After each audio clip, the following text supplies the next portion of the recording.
Let's try this again. Good morning, church family. It's good to see you all here. Any of you bothered by yesterday's and last night's events? We ended up canceling it slipped my mind at the moment. The Young at Hearts event last night as a result of that, but they caught the guy. So it's not an issue anymore. So we're starting week 4 of a class on biblical archaeology. We're trying to answer the question, does archaeology support the Bible? And hopefully by now you're kind of getting the answer that yes, it does. But there's a lot of critics out there that says no, it doesn't. Last week, we began with Genesis chapter 8 and the biblical flood. In particular, we talked about the mountains of Ararat, where Noah's Ark landed. We talked about the archaeological evidence, or lack thereof, for Noah's Ark. We also noted that there may be some evidence uncovered later this year, or perhaps next year, so stay tuned. We ended with Genesis chapter 10, verse 10, and there we talked about the regions archaeologists call Mesopotamia and the ancient civilization of Sumer. We talked about the location of the biblical land of Shinar in the southern part of Mesopotamia. We talked about the cities Nimrod ruled over, namely Babel, Uruk, and Akkad, and we discussed the archaeological evidence for those cities. Before we move on, are there any questions about what we talked about last week? So this thing only works when I speak towards the right. Move it down just a little bit. Is that better? Yeah. I can speak over here now and everyone can hear me. This week we'll pick up where we left off at Genesis chapter 10, verses 11 and 12.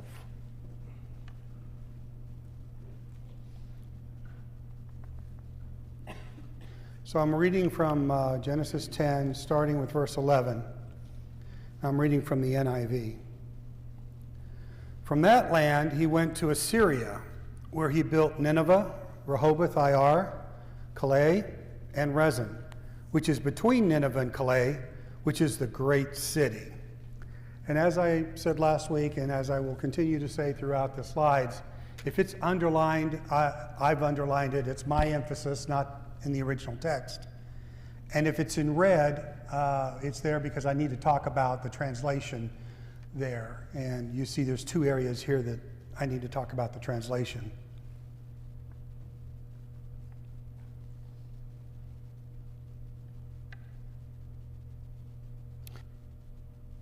So for the first rate phrase, about half of English translations are the same as the NIV, whereas the other half translate verse 11 as, out of the land came forth Ashur, and he built. So our English translations are unsure as to whether it was Nimrod or Ashur that built the cities that we're going to talk about today. However, both the complete Jewish Bible and the New Messianic Version Bible use the second translation that has Ashur building these 3 cities. The second red phrase, Rehoboth-ir, as seen in the NIV, appears to be one in a list of cities. However, other English translations read Nineveh with its public squares, Calah and Rezin. This is because the Jewish phrase Rehoboth-ir is usually translated as streets of the town or public square of the town. And since there have been no archaeological findings of a city named Rehoboth-ir in Mesopotamia, I believe that this second translation is the better translation. I'll pause here for a second. Editorial note. As I'm going through Genesis and I'm looking at the English translations of Hebrew, I'm rapidly becoming aware that Hebrew is a very difficult language to translate. And I'm finding numerous instances like this where English translations have 2 or 3 different versions of this. So while I'm rapidly becoming aware of this, maybe you guys were already aware of this, but I want to make you aware that ancient Hebrew apparently is hard to translate, and as we're looking at our English versions of our Bible, we need to be careful that we don't automatically jump on one translation or the other. We do a little bit of investigation and try to figure out which one best fits the circumstances. So we're left with 3 cities in the list. Let's see what archaeological evidence for the cities in Ashur, and they are Nineveh, Calais, and Rezin. But before we do, though, let's talk about the difference between Shinar, Sumer, Babylon, and Assyria. This purple region on the map that I keep showing you, that doesn't need to go. This purple region over here, which is labeled Babylonia. By the way, this map is from 1450 BC. I like to use this map because this is the way the world looked at the time Moses wrote Genesis. So I always go back to this as a reference. This is what Moses knew at the time he wrote what he wrote. So this purple region is called Babylonia in 1450, and that's what Moses knew. But this same region of the Bible calls Shinar back before and after the flood, and it's the same region as the Sumer civilization from that same time period. The lime green area is northern Mesopotamia. This is southern Mesopotamia. This is northern Mesopotamia, and it's also the country or the region, the dynasty that we call Assyria. Now, it's the area that we're going to be talking about today.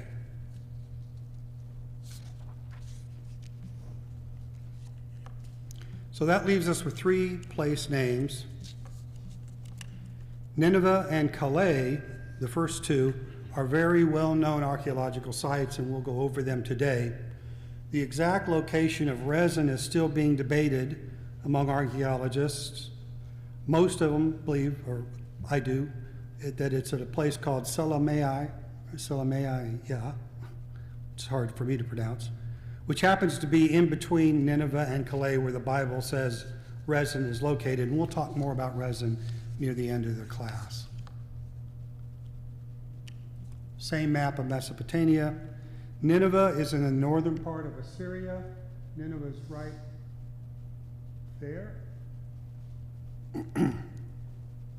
It's on the east bank of the Tigris River, across from the modern city of Mosul. And if you were in the army and you had the luxury of traveling to Iraq, you probably went through Mosul. I've been there.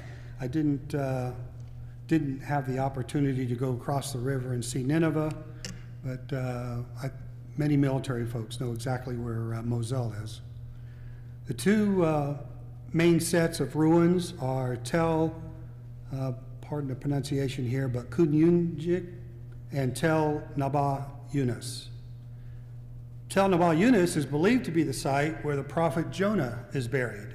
And you may remember from the book of Jonah, which describes God's call to Jonah to warn the people of Nineveh of its coming destruction. So this is the city that we're talking about in the book of Jonah.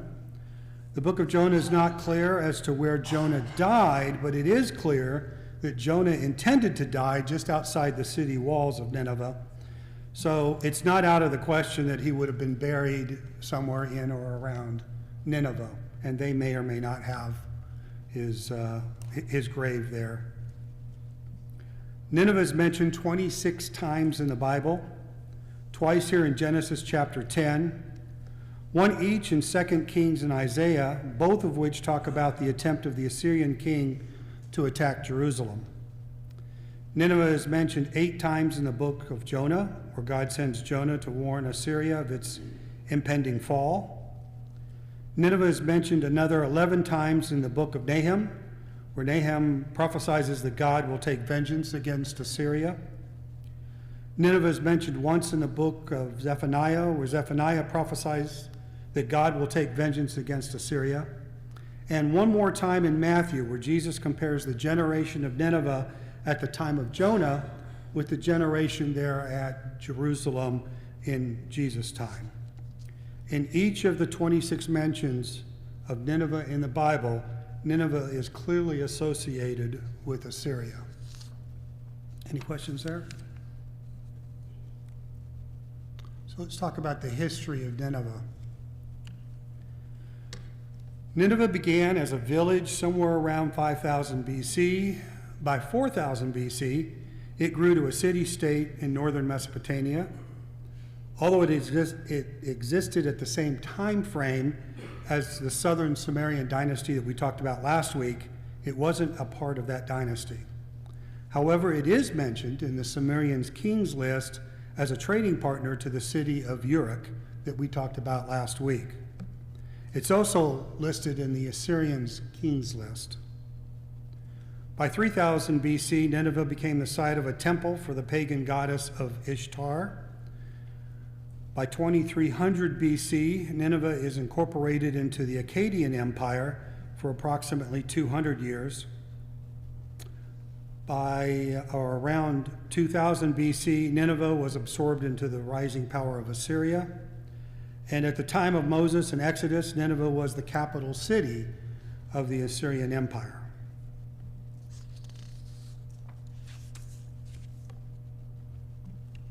This is a list of the archaeological studies of Nineveh. I actually have 2 slides because the list is rather long. The location of Nineveh has been known long since the Middle Ages and the Crusades. We know that because of reports from the Crusaders as they returned back to Europe from the Holy Land. A Danish expedition led by Carsten Niebuhr in the 1760s, so a long time ago, described the city of Nineveh as well as a mosque where the prophet Jonah was buried. In 1842, the French consul general at Mosul began excavations but had very little success, didn't find much. 5 years later, a British diplomat explored the ruins. He didn't use modern archaeological methods. In fact, in his paper, he stated that his goal was to obtain the largest possible number of objects of art at the least possible outlay of time and money. So he wasn't there really to dig up history, he was there to look for the art. He unearthed some 22,000 cuneiform clay tablets, and most of these tablets found their way to the Metropolitan Museum. Nearly 3 decades later, British archaeologist George Smith worked the site and found several Assyrian royal palaces with a vast treasure of artifacts, which were sent to various European museums. Nearly 3 decades later, another British archaeologist, Campbell Thompson, worked 5 years at the site, found nearly 300 fragments of prisms recording royal annals of Assyria. Oh, hit it twice. Between 1951 and 1987, many archaeological excavations were carried out by Iraqi archaeologists. Most of these digs were focused on the southern part of the site where it's believed that the prophet Jonah is buried. And if you think about it, you're talking about Muslims digging up a Muslim mosque, so it makes sense that they'd ignore the upper part and focus on the mosque there. Between 87 and 90, David Stronach from the University of California, Berkeley, conducted a series of excavations focusing on the city wall, its various gates, and the city's ancient water supply in the times of siege. From June of 2014 to July of 2017, the Islamic State of Iraq and Syria, also known as ISIS, seized control of Mosul and its surrounding area, including Nineveh. ISIS destroyed many historical landmarks and monuments in an attempt to erase the city's pagan past. Did I talk about ISIS last week? I don't think so, okay. I'll talk about them this week, I'll talk about them next week. They're going to become as long as we're in Iraq, they'll become a theme. Since 2018, German, Italian, American, and Iraqi archaeologists have been conducting rescue and restoration projects while documenting the destruction conducted by ISIS.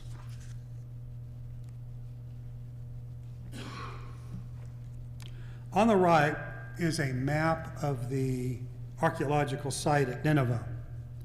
The Tigris River is not shown on the map, but it lies just to the west of the city gates. The modern city of Mosul is on the other side of the river. It would be over here. The Khosar River, this river right here, bisects the city of Nineveh, splits it into two. Tel Kunyanjig is this mound right here, and Tel Nabu Yenis is this mound right here. This is the site of the proposed burial site of the prophet Jonah.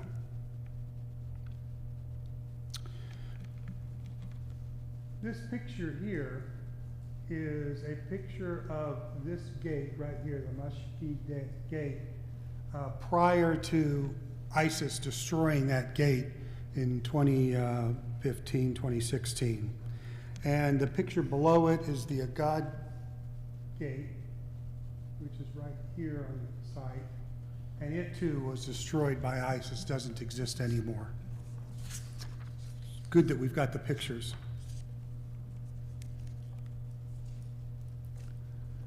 This is actually it's a very small portion of the library of Ashurbanipal, the last great king of the Assyrian Empire. This library contains over 30,000 cuneiform clay tablets, all of which were found in Nineveh. The origin of the tablets range from the Sumerian, Akkadian, Babylonian, and the Assyrian periods. King Ashurbanipal appears to have been a collector of these tablets. The library is housed in the British Museum. Now, unlike the tablets found in the cities of Lower Mesopotamia that we talked about last week, those cities being Uruk and Eridu, those tablets contain primarily business or trade records. But this library contains legislation, foreign correspondences, aristocratic declarations, and financial matters. Some texts contain divinations, omens, incantations, and hymns to various gods. Other texts were concerned with medicine, astronomy, and literature. Many of these tablets have not yet been translated. However, in 2002, almost 23 years ago, the Ashurbanipal Library Project was created by several international libraries to translate and to publish these texts. And results from those collaborations were published in 2003, 2004, and 2014. The project is currently focused on the medical texts, and another release of publications is expected either this year or next year.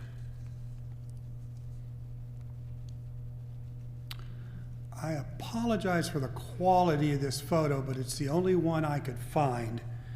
This is a photo of the mosque at the site of the tomb of Jonah in the southwestern part of Nineveh. This picture was taken in the 1950s. Unfortunately, ISIS has destroyed all of this, and it doesn't exist there today.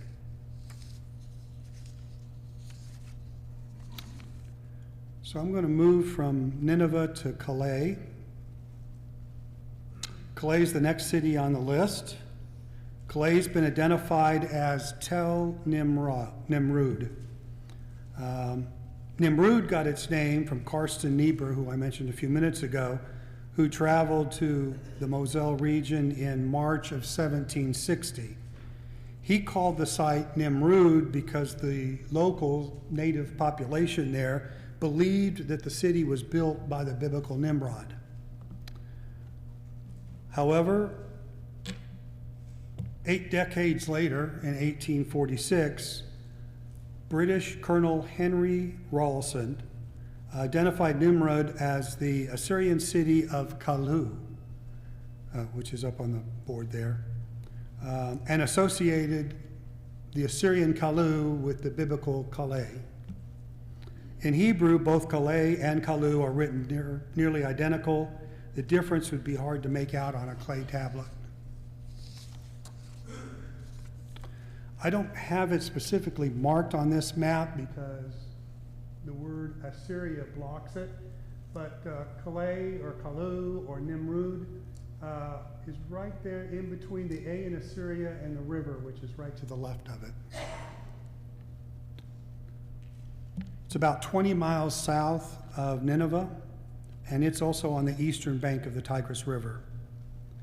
The earliest settlements at Nimrud date back to about 5000 BC. The settlements appear to have been small but increasing in size until about 1350 BC, when it became a major Assyrian city. Calais or Kalu is mentioned some 3 other times in the Bible outside of Genesis chapter 10. Calais is found in 2 Kings chapter 17 and 2 Kings chapter 18 and in 1 Chronicles chapter 5. Some English translations have the word Halah, H-A-L-A-H, instead of C-A-L-A-H. Nevertheless, in each of these cases, Calais is listed as one of the 3 city destinations where the Assyrian captors took the Jewish people in the northern kingdom of Israel after they had captured Israel.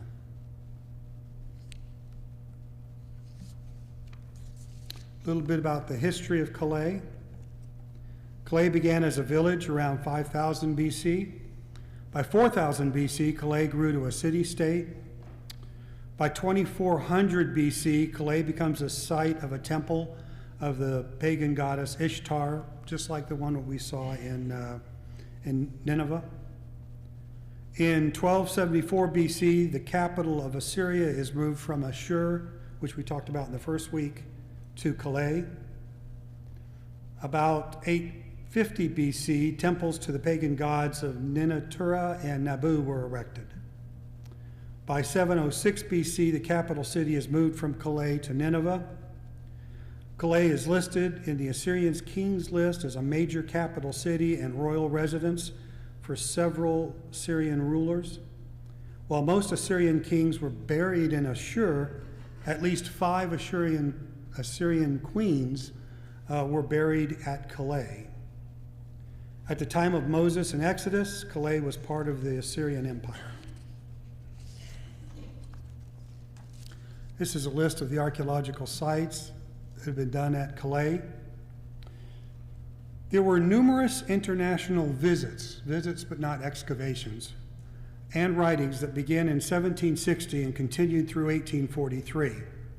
The first visit by Carsten Niebuhr, the guy that first visited Nineveh, same one that visited here, established the name Nimrud for the site due to the tradition by locals that the site was established by Nimrod of the Bible. As a result of subsequent visits and writings, numerous speculations and debates over which of the cities mentioned in Genesis chapter 10 identified with the city of, or the tell of Nimrod. All this speculation occurred before any excavations of the site had occurred. However, in 1846, Colonel Henry Rawlinson identified Nimrud as the Assyrian city of Kalu and associated it with the biblical Calais of Genesis. Between 1845 and 1851, Sir Austin Henry Layard, a British archaeologist and later ambassador to Spain, excavated the site and found many sculptures and cuneiform tablets. Most of these were transported to the British Museum. When Layard returned to Oxford, he brought along with him his assistant that he had there in Nimrud, Hormud Rasim, a Mosul-born native. Rasim trained at Oxford for 2 years before Layard asked him to go back to Nimrud and to continue where Layard had left off. Rasim did so under the sponsorship of Oxford University. He excavated for 2 more years before returning to Oxford. However, he returned to Nimrud in 1877 and excavated for another 2 years. After Rasim left Nimrud in 1877, the site was left untouched for almost 60 years. In 1949, a British team led by Max Mallowan resumed excavation for the next 14 years. They discovered 244 Nimrud letters, which we'll talk about in a few slides. In 1969, the Directorate of the Antiquities of the Republic of Iraq began conducting excavations. In 1988, they discovered the 5 queens' tombs at the site. We'll talk about it in a few minutes. Between 2015 and 2016, ISIS occupied the site and bulldozed an estimated 90% of the excavated portions of Nimrud. And a renovation project began in July of 2017 and is still ongoing today. This is a map of the archaeological site at Nimrud, or Calais, or Kalu, if you want to look at the Syrian pronunciation. This was drawn by the British archaeologists in the early 1960s. For this map, north is not the top of the map. This is north over here, south, west, east. The river, the Tigris River, lies off the map and runs from the left to the right. The Ishtar Temple sits right here. That was constructed about 45,000 years ago and lies on the left center of the map. The Nimurtu Temple lies at the bottom left of the map, which is here. The Nabu Temple lies on the opposite side of the map, right here. Most of the other structures that you see there are palaces of the various kings of Assyria.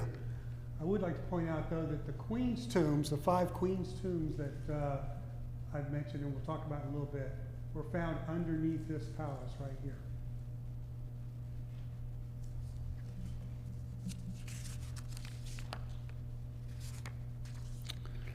This relief is from the palace of the Assyrian king Ashur Nasirapal II, and it depicts the king and an attendant.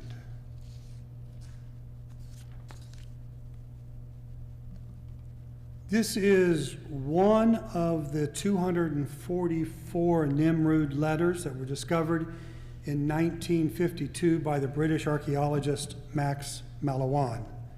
This particular letter was written in 729 BC by an Assyrian military commander in Babylon back to the king Tiglath-Pileser III in Kalu, or Nimrud, or Calais, as Genesis calls it. And it describes the capture of the city of Babylon and the death of the Babylonian king and his 2 sons. Most of these Nimrud letters are royal correspondences to the king of Assyria. However, one of the letters, and this is the reason why I'm talking about these letters in the first place, one of the letters documents the conquest and the deportation of the northern kingdom of Israel in 722 BC. Unfortunately, after searching for several days, I couldn't find a photo of that particular letter. I'd rather have that letter than this one up there, but couldn't find it. There's another letter that mentions King Jehu of Israel from 2 Kings chapter 10, bringing tribute to Shalmaneser III, providing an extra biblical reference to an Israeli king. And again, I was unable to find a photo of that particular tablet as well.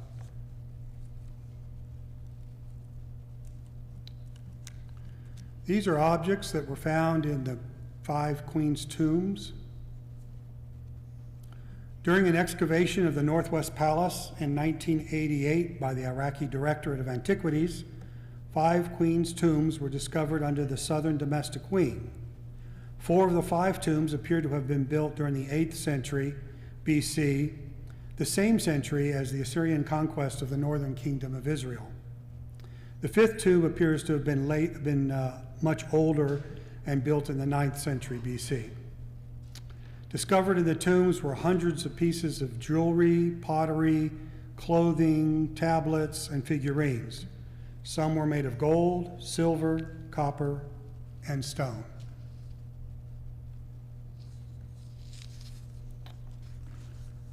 So the last city on the list is Rezin. The location of Rezin is still being debated by archaeologists. 3 sites have been proposed. They are Selemiah, Karamles, and Yassa Tepe.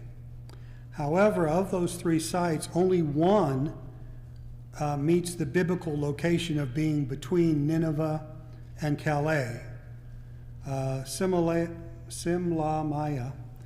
lies on the eastern side of the Tigris River at a bend in the river approximately 3 miles north of Calais and, of course, south of Nineveh. Since no serious excavations have been conducted at Selemiah, it may be a while before this debate is settled. Any questions? We're about 7 minutes early, but I'm about to close. So let's summarize where we're at today.